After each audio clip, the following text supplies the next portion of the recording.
All Elite Wrestling's Double or Nothing will be this Saturday. But before we go over tonight's the card, let's go about with AEW in general. Because several months ago, people were saying, "Oh, it's a T-shirt company. It's just a T-shirt company, just like you have all the Young Bucks and Cody and Kenny Omega and all their shit on pro wrestling tees. You might as well just put it on there and you have a fucking company." Oh, they're not going to be with WWE because they don't have fucking TV deals. Well, to those non-believers, to those skeptics, I have to say, first of all, you're wrong. Because they have Tony Khan and the Khan family. Of course, the Khan family I am referring to owns the Jacksonville Jaguars. Good old fucking Saxonville at that point. And of course, you have that backing. So if they can run an NFL team, they can at least run a wrestling company, because that's kind of the same thing, especially with the XFL coming back. But they also have a television deal with TNT, with Turner and Time Warner. The first time a wrestling company has been on TNT, well, technically since the WWF the WWF at the time, but since WCW. The same WCW ran in part by Ted Turner at the time. For a little bit. Then, of course, Bischoff took over, and then they were off to the races at that point. And then, eventually whatever happened. But they have the deal with TNT. It's not TBS, but it's TNT, so it's still something. Much like, because I say TBS because, for anyone that watched during the 80s and the 70s and well on to the 90s, there was that deal of TBS. And of course, Nitro was on TNT, and then that happened, so there is the history there. But they also have something with ITV, one of the biggest networks, and that also includes ITV Box Office. But ITV being the same station that had the original World of Sport back in those days, for those that remember that. Remember the wrestling on there, for names like Big Daddy and so many others, but Big Daddy being a key part of it for sure. But you have this card, an incredible card as well. They're on pay-per-view. They have the deal with TNT in September. So, I want to say September because WWE's deal begins in October, and the reason I say that is because with that, until then, you'd have a Tuesday Night War for a month, because of course they'd still be with USA. WWE would be at that time. But let's go to this card. First off, the pre-show matches.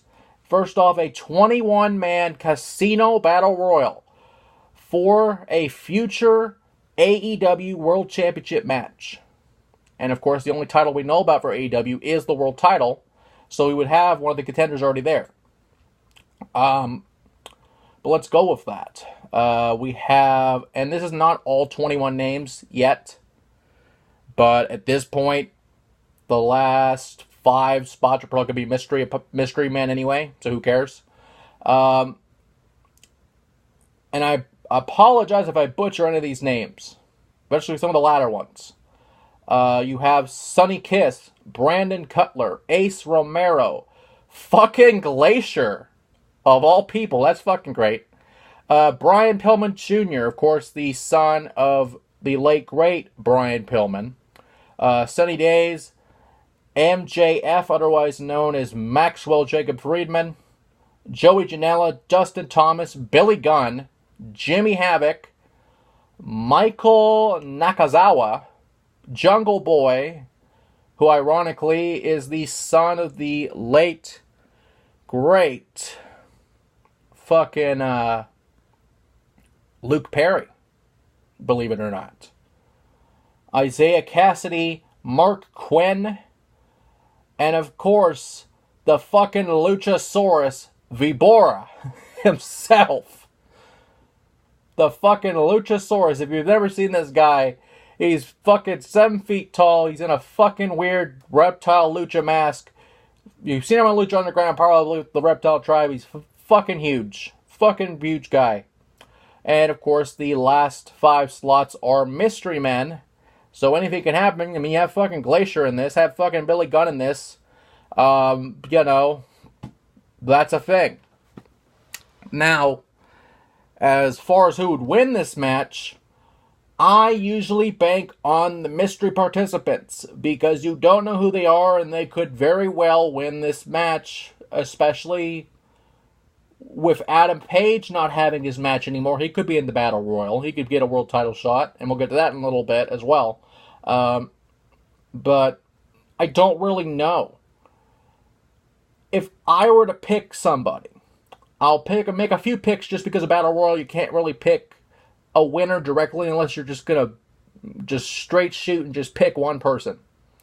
I will pick Glacier, Brian Pillman Jr., Billy Gunn for the upset, Joey Janela, the fucking Luchasaurus, and one of the Mystery Men. That takes about half the field, so it's a good chance I'd be right on one of those. Then our other pre-show match, Kip Sabian versus Sammy Guevara.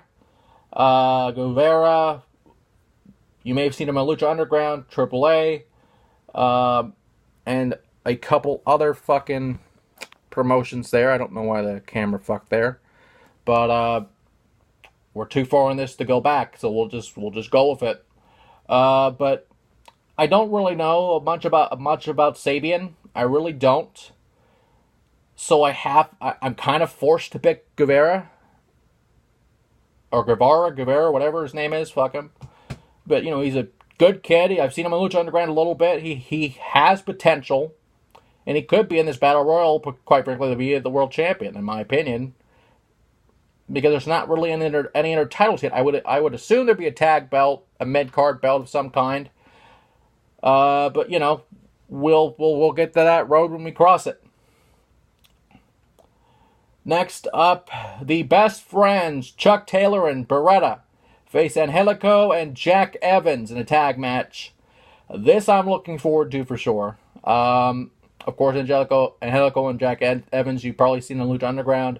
Beretta, you've probably seen in New Japan, and Chuck Taylor. If you haven't seen him, you're in for a treat, I'll say that much. I will pick Taylor and Beretta just because I want to see them win. They haven't really been on a roll as of late. But we'll see what happens there. And with that, because there's a lot on this card to go through. Especially some of these are incredible.